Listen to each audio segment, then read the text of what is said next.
로마서 7장, 8장, 9장 성경 본문을 통해 성화란 무엇인가 라는 제목으로 하나님의 말씀을 증거하겠습니다. 성화는 종교적으로 거룩해지는 것이 아니고 인격적으로 예수의 사랑의 성품을 담는 것입니다. 어떤 사람이 와서 여러분에게 말을 합니다. 제가 당신에게 지금 당장 100억 원을 드리겠습니다. 100억 원이면 얼마일까요? 10 밀리언? 100 밀리언? 잘 모르겠습니다. 여러분 어떻게 반응하겠습니까? 믿져야 본전이라는 생각으로 이렇게 대답할 겁니다. 네, 받겠습니다. 100억 원을 받겠다고 대답하는 이유는 100억 원을 주겠다는 그 사람의 말이 거짓말이라고 해도 여러분이 손해볼 일은 없기 때문입니다. 반대로 100억 원을 주겠다는 그 사람의 말이 사실이라면 여러분들은 대단한 행운을 얻게 될 것입니다. 그런데 그 사람이 이렇게 설명하고 나서 다시 묻습니다. 내가 당신에게 100억 원을 주지만 그 돈을 오늘 안에 다 써야 합니다. 그리고 100억 원을 돈을 받는 대신에 당신의 내일은 없습니다. 그래도 받으시겠습니까? 100억 원을 하루 안에 다 쓰고 내일 죽어야 한다면 100억 원을 받으려고 하는 사람이 있을까요? 아마 100억 원을 받기 위해서 자기 생명을 포기하는 사람은 없을 것입니다. 인간에게는 욕심이 있습니다. 그 욕심들 중에서 가장 강력한 욕심이 뭐냐면 돈에 대한 욕심입니다. 왜냐하면 현대 사회에서 거의 모든 것들이 돈만 있으면 다 얻을 수 있기 때문입니다. 하지만 아무리 많은 돈을 준다고 해도 그 돈을 자신의 생명과 바꿀 사람은 거의 없습니다. 자기 생명이 돈보다 더 중요하기 때문입니다. 거의 모든 사람이 100억 원의 돈과 자신의 생명 중에 하나를 선택하라면 자신의 생명을 선택할 것입니다. 스스로에게 한번 질문해 보십시오. 내가 더 귀한가? 100억 원의 돈이 더 귀한가? 이 100억 원의 돈 대신에 자신의 생명을 선택한 사람은 자신의 생명이 100억 원보다 더 가치 있다고 판단한 것입니다. 여러분은 100억 원보다 더 가치 있는 존재들입니다. 100억 원이 아니라 1000억 원, 1조 원과 자신의 생명을 바꿀 수 없다면 여러분은 1000억 원이나 1조 원보다 더 가치가 있는 사람입니다. 논리적으로는 그렇죠. 근데 가만히 우리가 살아가는 모습을 보면 많은 사람들이 자신의 가치를 1조 원이나 1000억 원은커녕 100억 원은커녕 몇백만 불의 가치 정도로도 생각하지 않는 것들을 볼 수가 있습니다. 왜 그럴까요? 그 이유는 인간이 자신이 유한한 존재라는 사실을 잊으며 살기 때문에 그렇습니다. 그러니까 내가 언제 죽을지 모르는 존재라는 사실을 잊어버리기 때문에 그렇게 잘못 생각하는 겁니다. 만약 우리가 내일 죽는다면 우리에게 남은 하루의 생명의 가치는 얼마 정도일까요? 마지막 남은 하루는 1000억 원이나 1조 원 혹은 세상의 무엇과도 바꿀 수 없는 가장 귀한 것이 될 것입니다. 그러나 너무나 짧은 시간이겠죠. 오늘이 여러분의 인생의 마지막 날이라면 예배 후에 어떤 일을 하시겠습니까? 마무리하지 못한 박사 논문에 대해서 고민하겠습니까? 아직 다 갚지 못한 은행 대출금, 자동차 할부금 걱정을 하며 밤을 지새우겠습니까? 비즈니스를 어떻게 확장할까 염려하겠습니까? 절대 그렇지 않을 겁니다. 오늘 밤이 인생의 마지막이라면 비타민이나 다른 영양제를 챙겨 먹을까요? 아닐 겁니다. 혈압약이나 당뇨약도 먹지 않을 것입니다. 하루밖에 남지 않았는데 약이 무슨 소용이 있겠습니까? 만일 오늘 밤이 마지막이라고 해도 옷장을 열어보면서 입을 옷이 별로 없다고 생각하고 냉장고를 열어보면서 먹을 음식이 부족하다고 걱정을 하겠습니까? 만약 오늘 밤이 마지막이라면 은행 계좌를 컴퓨터에서 들어가 보며 잔액이 부족한데 어떻게 살까 염려하겠습니까? 자기 얼굴을 들여다보면 주름이 많아졌다든가 흰머리가 많아졌다고 고민을 하겠습니까? 내일 죽는다면 우리가 날마다 반복하고 있는 이런 수많은 염려와 걱정은 아무런 의미가 없는 것입니다. 그리고 마지막 남은 하루를 어떻게 하면 후회 없이 보낼 수 있을까 깊은 생각에 잠기고 이제까지 살아온 어린 시절과 학생의 시절과 결혼했을 때 아이들을 키우며 지나왔던 모든 날들을 돌이켜보게 될 것입니다. 사람이 당신의 인생이 몇 달밖에 며칠밖에 남지 않았다고 그런 말을 들을 때 인생을 돌아보며 후회하는 것 5가지가 있다고 합니다. 첫 번째는 이제까지 내가 원하는 삶을 살지 못하고 다른 사람 눈치 보면서 한 거 후회한다는 겁니다. 두 번째는 내가 이제까지 너무나 일만 열심히 하고 살았던 것을 후회한다고 합니다. 세 번째는 내 솔직한 감정을 표현 못했고 가장 원했던 것, 사랑한다고 진심으로 말하지 못한 것을 후회한다고 합니다. 네 번째는 너무나 바쁜 삶을 사느라 친구들에게 소홀했던 것. 마지막 다섯 번째는 행복을 기준으로 내 인생을 선택하지 못했다고 하는 겁니다. 이 다섯 가지를 정리해 보면 자신의 인생이 얼마 남지 않은 사람은 가장 원하는 것이 뭐냐면 자기 주변의 소중한 사람들에게 사랑을 표현하고 그들과 시간을 함께 보내는 후회 없는 삶을 살고 싶어 한다는 것입니다. 근데 사실 생각해 보면요, 이렇게 사랑하면서 누리며 사는 삶은 인생이 얼마 남지 않은 사람에게만 아니라 앞으로 인생이 몇십 년 남은 사람에게도 똑같이 중요합니다. 그런데 어떻게 하면 주변의 소중한 사람과 사랑하는 사람들을 위한 삶을 살 수 있게 될까요? 그 전에 우리가 먼저 깨달아야 할 일이 있습니다. 그래서 뭐냐면 내 인생에 남은 시간이 누구인지는 아무도 모른다는 겁니다. 절대 알 수 없다는 것입니다.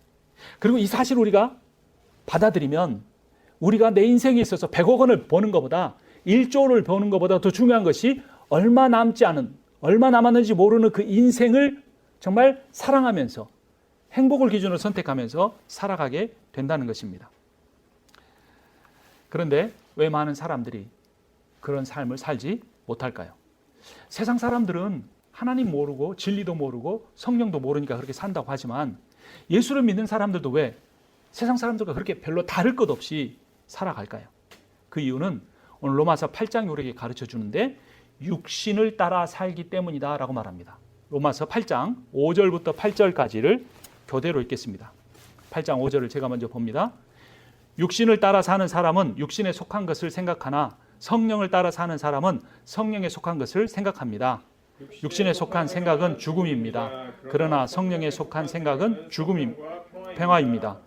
육신에 속한 생각은 하나님께 품는 적대감입니다. 그것은 하나님의 법을 따르지 않으며 또 복종할 수도 없습니다. 육신의 매인 사람은 하나님을 기쁘게 해드릴 수 없습니다. 여기 4절에 반복되는 단어가 있습니다. 무려 5번이 쓰였는데요. 육신이라는 단어입니다. 이 육신이라는 단어를 CEV라는 영어 성경은 desire라고 번역했습니다. 그러니까 욕심인 거죠. 자, 이번에는 5절부터 8절을 다시 읽는데 육신이라는 단어를 욕심이라는 단어로 한번 바꿔서 읽어보겠습니다. 5절부터 8절까지 교대로 읽습니다. 욕심을 따라 사는 사람은 욕심에 속한 것을 생각하나 성령을 따라 사는 사람은 성령에 속한 것을 생각합니다. 욕심에 속한 생각은 죽음입니다. 그러나 성령에 속한 생각은 생명과 평화입니다. 욕심에 속한 생각은 하나님께 품는 적대감입니다. 그것은 하나님의 법을 따르지 않으며 또 복종할 수도 없습니다. 욕심에 매인 사람은 하나님을 기쁘게 해드릴 수 없습니다. 욕심을 따라 사는 사람은 하나님을 기쁘게 해드릴 수 없다. 욕심을 따라 사는 사람은 그래서 자신의 생명의 소중함도 모른다는 겁니다. 여러분, 사람의 욕심은 아무리 채우려고 해도 결코 채워지지 않습니다. 여러분 이제까지 인생을 살면서 자신의 그 욕심이 다 채워지는 것을 경험해 본 적이 있습니까? 아무도 그런 경험을 해보지 못했을 겁니다. 그래서 결국 인간은 자신의 욕심을 채우려고 하다가 자신의 인생의 남은 부분들을 다 허비해 버립니다. 하지만 인생에 대해서 진지하게 생각하는 사람은 욕심에서 벗어난 삶을 살아보려고 고민하고 성경도 읽고 기도도 하고 예배도 드려보지만 이 로마서 5장 8장에서 말하는 것처럼 인간의 노력으로는 불가능하다는 겁니다. 오히려 욕심에서 벗어나려고 하면 할수록 더 깊은 욕심의 늪으로 점점 빠져 들어갑니다. 그런 고백이 사도 바울에게도 있었습니다. 로마서 7장으로 가봅니다. 7장 18절을 제가 읽고 19절을 같이 읽습니다. 나는 내 속에 곧 내 육신 속에 속한 선한 것이, 즉 내 욕심 속에 선한 것이 깃들어 있지 않다는 것을 압니다. 나는 선을 행하려는 의지는 있으나 그것을 하지는 않으니 말입니다. 나는 내가 원하는 선한 일은 하지 않고 도리어 원하지 않는 악한 일을 합니다. 자신이 원하는 선한 삶을 사는 것, 욕심을 버리고 사는 그 삶을 살려고 하는데 그렇게 살지 못하고 악한 일, 날마다 자기 욕심에 끌려다니면서 인생을 살게 된다는 겁니다. 그래서 사도 바울은 이렇게 고백합니다. 사도 바울의 고백일 수도 있고 모든 이 아담의 후손들을 대표하는 고백일 수도 있습니다. 7장 24절 같이 읽습니다. 나는 비참한 사람입니다. 누가 이 죽음의 몸에서 나를 건져 주겠습니까? 어떻게 해야 육신에 욕심을 따라 살지 않을 수 있을까요? 자, 로마서 8장으로 가봅니다. 8장 9절과 13절을 읽겠는데요. 거기도 육신이라는 단어가 나옵니다. 욕심으로 바꿔서 한번 읽어보겠습니다. 9절을 제가 읽고 13절을 같이 봅니다. 그러나 하나님의 영이 여러분 안에 살아계시면 여러분은 육신, 즉 욕심 안에 있지 않고 성령 안에 있습니다. 누구든지 그리스도의 영이 없으면 그리스도의 사람이 아닙니다. 여러분이 육신, 욕심을 따라 살면 죽을 것입니다. 그러나 여러분이 성령으로 몸의 행실을 죽이면 살 것입니다. 거기 나온 몸의 행실도 욕심이라는 의미입니다.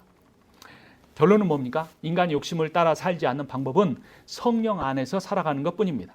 성령 안에 살아가면 몸의 행실, 욕심을 따르지 않고 살 수 있습니다. 왜 성령 안에 살면 욕심을 따라 살지 않을 수 있을까요? 성령 안에 살 때만 복음의 원리를 깨달을 수 있게 됩니다. 그렇다면 성령 안에 살 때 우리가 깨닫게 되는 복음의 원리가 뭘까요? 8장 14절부터 17절까지 교대로 읽습니다. 하나님의 영으로 인도함을 받는 사람은 누구나 다 하나님의 자녀입니다.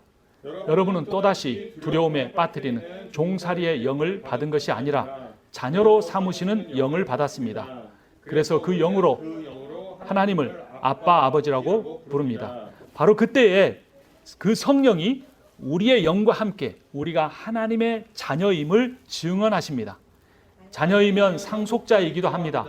우리가 그리스도와 함께 영광을 받으려고 그와 함께 고난을 받으면 우리는 하나님이 정하신 상속자여 그리스도와 더불어 공동 상속자입니다.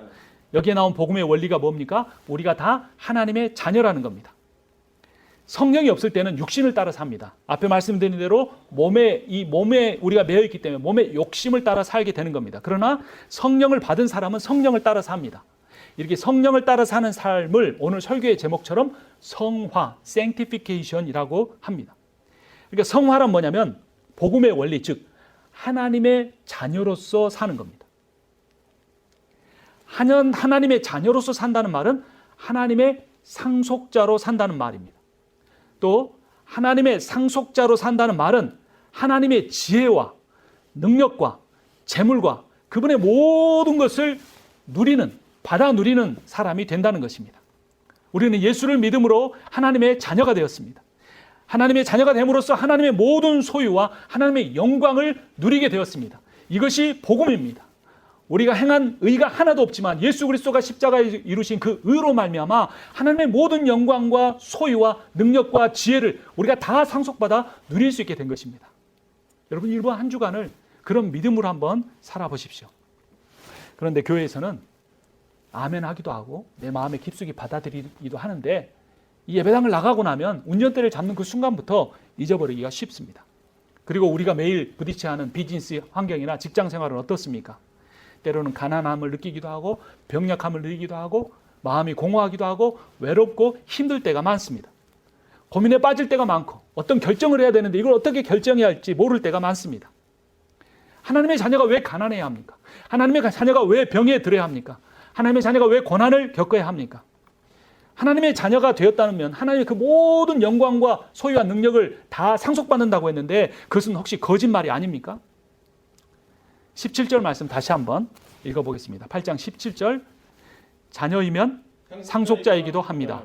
우리가 그리스도와 함께 영광을 받으려고 그와 함께 고난을 받으면 우리는 하나님이 정하신 상속자여 그리스도와 더불어 공동 상속자입니다. 그러니까 우리가 하나님의 자녀임에도 불구하고 가난하고 연약한 것이 아니고 우리가 하나님의 자녀이기 때문에 가난하고 연약하고 병에 걸리기도 한다는 겁니다. 대기업의 회장 자녀가 대기업을 물려받기 위해서 말단 사원으로 들어가서 가장 힘든 일부터 차곡차곡 해서 올라오는 겁니다. 한 부대를 이끌어가는 장군이 되기 위해서 말단 병사의 입장에 가서 가장 힘든 훈련을 받는 과정이 필수입니다. 하나님 나라의 부왕이 돼서 하나님의 지혜와 영광과 능력을 다 소유하기 위해서는 이 세상의 고난을 겪는 과정이 필수라는 겁니다. 하나님의 영광이란 고난을 거쳐야만 얻을 수가 있습니다. 하나님의 소유를 누리는 것은 결핍을 통과해야만 받을 수가 있는 것입니다. 하나님이 주시는 기쁨이란 슬픔의 골짜기를 지나가야만 누릴 수가 있는 것입니다. 그런데 나중에는 풍요로워지고 나중에는 영광을 누리고 나중에는 기쁘게 된다지만 지금 겪는 고난이나 결핍이나 외로움이나 몸의 아픔은 너무 힘들지 않습니까? 여러분 어떻게 생각하십니까? 그리스도인이면 힘들지 않을까요? 만약 나중에 누리게 될 영광, 풍요로움, 기쁨이 지금 내가 겪는 고난과 결핍과 슬픔의 양보다 더 훨씬 크다면 우리가 이 세상에 겪는 그 모든 어려움들을 이겨낼 수가 있습니다. 18절 말씀 같이 읽겠습니다. 현재 우리가 겪는 고난은 장차 우리에게 나타날 영광에 견주면 아무것도 아니다 라고 나는 생각합니다. 지금 겪는 고난이 100 정도 된다면 나중에 누리게 될 영광은 지금 받는 고난의 10,000배, 100,000배, 아니 1조 배 정도로 더 크다는 것입니다. 그러니까 지금 겪는 고난이 클수록 나중에 받게 될 영광이 더 크다는 겁니다. 그런데 어떤 사람은 이렇게 말할 겁니다. 나중에는 크게 누릴지 모르지만 지금 나는 너무 힘들다. 내가 지금 당장 쓰러질 것 같은데, 지금 너무나 무서운데, 지금 너무나 두려운데 나중에 받을 영광이 무슨 소용이냐라고 말할지도 모릅니다. 그리고 하나님이란 분은 미래에 큰 영광을 주신다고 약속하지만 현재 우리가 겪는 고난은 혼자 감당하라고 외면하시는 분은 아닌가라는 생각이 들 때도 있습니다. 근데 성경은 그렇지 않다라고 말합니다. 하나님은 성령을 통해 우리의 연약함을 도와 우리가 현재 고난을 이겨낼 수 있는 힘도 주시고 나중에 그 고난보다 훨씬 더 큰 영광도 주십니다. 로마서 8장 24절부터 27절까지 교대로 읽습니다. 우리는 이 소망으로 구원을 얻었습니다. 눈에 보이는 소망은 소망이 아닙니다. 보이는 것을 누가 바라겠습니까? 그러나 우리가 보이지 않는 것을 바라면 참으면서 기다려야 합니다. 이와 같이 성령께서도 우리의 약함을 도와주십니다. 우리는 어떻게 기도해야 할지도 알지 못하지만 성령께서 친히 이루다 말할 수 없는 탄식으로 우리를 대신하여 간구하여 주십니다. 사람의 마음을 꿰뚫어 보시는 하나님께서는 성령의 생각이 어떠하신지를 아십니다. 성령께서 하나님의 뜻을 따라 성도를 대신하여 간구하시기 때문입니다. 성령이 중보 기도를 통해 여러분의 결핍과 여러분의 연약함과 여러분의 고난을 겪는 그 현장에서 여러분과 함께 하시고 여러분을 도와주십니다. 미래에 가서 예수 그리스도가 오실 그때에만 천국에서 영광을 주시는 것이 아니라 지금 오늘 우리의 삶의 자리에서 성령이 우리를 위하여 중보하고 우리를 돕고 계십니다. 그래서 이 성령의 기도의 능력을 통해 우리는 반드시 거룩하게 세워질 것입니다. 우리는 반드시 그 성령의 역사심을 통하여 하나님의 상속자로 세워지고 하나님의 영광을 받게 될 것입니다. 이 성령의 도우심을 통해 하나님의 능력을 받고 하나님을 닮아가는 과정을 성화라고 합니다. 성화란 무엇인가? 오늘 설교의 제목입니다. 성화란 이 놀라운 성령의 도우심을 받으며 살아가는 것입니다. 성화란 성령의 도우심을 통해 내 안을 가득 채우고 있었던 욕심을 다 내려놓고 내 인생에 부딪힌 모든 고난을 이겨내는 것입니다. 우리를 거듭나게 하신 분도 성령이시고 우리를 거룩하게 하시는 분도 성령이십니다. 거듭남, 칭의 이 모두 다 성령의 사역이고 거룩하게 된 성화도 성령의 사역입니다. 성령이 어떻게 도우시는지 26절 말씀 다시 한번 같이 읽겠습니다. 이와 같이 성령께서도 우리의 약함을 도와주십니다. 우리는 어떻게 기도해야 할지도 알지 못하지만 성령께서 친히 이루 다 말할 수 없는 탄식으로 우리를 대신하여 간구하여 주십니다. 여러분 기도한다는 게 참 어렵죠. 대표 기도할 때 어떻게 기도해야 할지도 잘 모르겠죠. 근데 그때 성령을 의지해 보십시오. 성령이 우리를 위하여 기도해 주십니다. 성령이 말할 수 없는 탄식으로 기도하신다고 하시는 이 탄식이라는 단어는 사람의 내장이 끊어지는 고통을 겪을 때 내는 신음소리입니다. 성령의 우리를 향한 사랑이 너무나 커서 우리가 우리의 고난으로 인하여 우리가 겪는 그 아픔보다 우리의 고난으로 인하여 성령이 느끼시는 그 아픔이 훨씬 더 크다는 것입니다. 삼위일체 하나님의 지혜와 능력을 가신 성령께서 우리의 아픔에 공감하시고 나보다 더 아파하시며 우리를 위하여 기도하시는데 어찌 우리가 우리의 삶에 닥친 고난을 이겨내지 못하겠습니까? 그런데 한 가지 질문이 생깁니다. 성령은 왜 우리 아픔에 동참하실까? 성령은 왜 우리를 이렇게 귀하게 여기시는 걸까? 그 이유는 하나님께서 그분의 아들 예수 그리스도를 우리를 위하여 내어주셨기 때문입니다. 로마서 8장 31절을 제가 읽고 32절을 같이 봅니다. 그렇다면 이런 일을 두고 우리가 무엇이라고 말할 수 있겠습니까? 하나님이 우리 편이시면 누가 우리를 대적하겠습니까? 자기 아들을 아끼지 않으시고 우리 모두를 위하여 내주신 분이 어찌 그 아들과 함께 모든 것을 우리에게 선물로 거저주지 않으시겠습니까? 하나님께 있어서 아들은 가장 귀한 존재입니다. 하나님이 그 가장 귀한 아들을 우리에게 주셨다면 우리에게 주지 못할 것이 무엇이 있겠습니까? 아무것도 없습니다. 하나님께서 여러분에게 아까워하실 것이 단 한 가지도 없다라는 것입니다. 하나님께서 그의 아들 예수 그리스도를 여러분에게 주셨다는 그 사실은 하나님께서 여러분을 예수 그리스도보다 더 깊이 사랑하신다는 겁니다. 바로 이 사랑에 우리의 인생에 닥친 모든 고난을 이겨낼 만한 능력이 있는 것입니다. 그 능력에 대해서 로마서 8장 37절부터 39절에 이렇게 말합니다. 교독합니다. 그러나 우리는 이 모든 일에서 우리를 사랑하여 주신 그분을 힘입어서 이기고도 남습니다. 나는 확신합니다. 죽음도 삶도 천사들도 권세자들도 현재일도 장래일도 능력도 높음도 깊음도 그 밖에 어떤 피조물도 우리를 우리 주 예수 그리스도 안에 있는 하나님의 사랑에서 끊을 수 없습니다. 아멘. 성화란 무엇입니까? 성화란 성령님의 인도를 따라 사는 겁니다. 성령님의 인도란 우리를 위해 말할 수 없는 탄식으로 기도하심입니다. 그러니까 바꿔 말하면 성화란 우리가 그 성령의 기도를 통하여 하나님의 사랑을 받는 자녀임을 깨닫는 겁니다. 성화란 하나님께서 우리를 위해 그리스도를 주실 만큼 우리를 사랑하심을 깨닫는 것입니다. 그래서 성화란 내가 어떤 존재인가, 내가 그리스도의 생명과 바꿀 만큼 가치가 있는 존재라는 것을 깨닫는 것이 성화입니다. 성화란 내 가치가, 내 존재의 가치가 내 성공 여부에 달려있지 않다는 걸 깨닫는 겁니다. 내 명예나 내 재산에 의해서 내 가치가 좌우되는 것이 아니라 나를 사랑하사 나를 위해 자기 몸을 버리신 그리스도에게 있다는 것을 깨닫는 것이 성화입니다. 그래서 성화란 종교적으로 거룩해지는 게 아니에요. 목소리가 달라지거나 뭔가 외모가 달라지는 게 아닙니다. 인격적으로 예수의 사랑의 성품을 닮아가는 것입니다. 성화를 추구하는 사람은 성령으로 예수의 사랑을 믿어서 의롭다함을 받고 성령을 통해 사랑의 예수를 닮아 성화의 거룩함에 이르게 됩니다. 그런데 이 성화의 원리를 깨닫지 못하는 사람은 율법의 열매를 추구합니다. 그래서 도덕적 종교를 이루려고 합니다. 이런 사람에게 특징은 뭐냐면 자기보다 덜 종교적인 연약한 사람을 비난하고 죄인을 정죄하게 됩니다. 하지만 믿음의 열매로서 성령으로 말미암아 인격적 사랑을 하는 사람은 성화를 통해 연약한 사람을 세워주려고 합니다. 죄인을 보면 용서와 긍휼을 베풀려고 합니다. 나는 어떠한 신앙생활을 하고 있는지 돌아봐야 할 것입니다.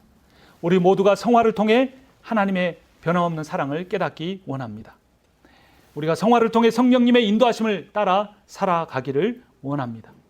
이러한 성화를 이루는 사람에게 나타나는 특징이 있습니다. 그것은 앞서 말씀드린 것처럼 하나님께 이미 받은 사랑으로 다른 사람을 사랑하며 살게 됩니다. 사도 바울은 동족 이스라엘의 구원을 위해 자신이 저주를 받기를 자처할 정도로 민족을 사랑했습니다. 로마서 9장으로 가봅니다. 9장 3절 말씀 같이 읽겠습니다. 나는 육신으로 내 동족인 내 결혜를 위하는 일이면 내가 저주를 받아서 그리스도에게서 끊어질지라도 달게 받겠습니다. 여러분이 얼마나 성화에 이르렀는지 궁금하십니까? 앞서 말씀드린 것처럼 성화의 기준은 내가 한 주 동안 드린 예배의 횟수가 아닙니다. 성화의 기준은 한 달 동안 하나님께 드린 헌금의 액수가 아닙니다. 성화는 내가 주변의 사람들을 얼마나 용서했는가가 기준입니다. 성화는 내가 주변에 있는 사람들을 얼마나 사랑하는가가 기준입니다. 내가 누군가를 정죄하고 있는 종교인인지, 내가 내 주변에 있는 사람들을 사랑하는 신앙인인지 자신의 내면과 인격을 성령으로 들여다 보십시오. 그러면 자신의 성화 여부를 알 수 있을 것입니다. 성령 하나님은 첫 창조 때 혼돈과 흑암의 우주를 품어 하나님의 빛과 질서와 생명의 세상을 창조하셨습니다. 성령 하나님은 공허함과 어둠 가운데 있는 타락한 우리의 마음을 거룩하게 하시고 우리 안에서 새 창조를 이루어 가고 계십니다. 이 성령께서 세상을 지으셨고 이 성령께서 교회를 세우셨습니다. 이 성령께서 창조와 새 창조의 영으로 만물의 주가 되심으로 이번 한 주간을 살아간 우리의 삶에서도 주인이 되셔야 합니다. 성령께 복종하는 것이 무엇일까요? 성령을 찬양하는 일이 무엇일까요? 그것은 예수 그리스도를 통해 내 삶에 부어진 하나님의 사랑을 믿는 겁니다. 그 사랑을 온전히 믿을 때 내 몸의 상태가 어떻든, 내 비즈니스의 상태가 어떻든, 내 자녀의 상황이 어떻든 우리는 더 이상 세상에 대한 염려와 걱정을 다 내려놓고 그 하나님만을 바라보면서 그분의 사랑을 마음껏 누리고 그 사랑을 실천하면서 살아갈 수 있게 되는 것입니다. 성화는 내가 아무것도 이루지 않아도 내 존재 자체만으로 내가 예수의 생명만큼 존귀하다는 사실을 깨닫는 것입니다.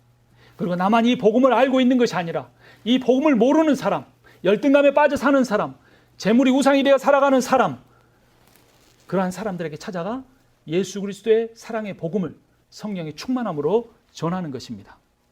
성화란 종교적인 황홀경에 빠지는 것이 아닙니다. 성화란 하나님의 인격적인 사랑으로 행복해지는 것입니다.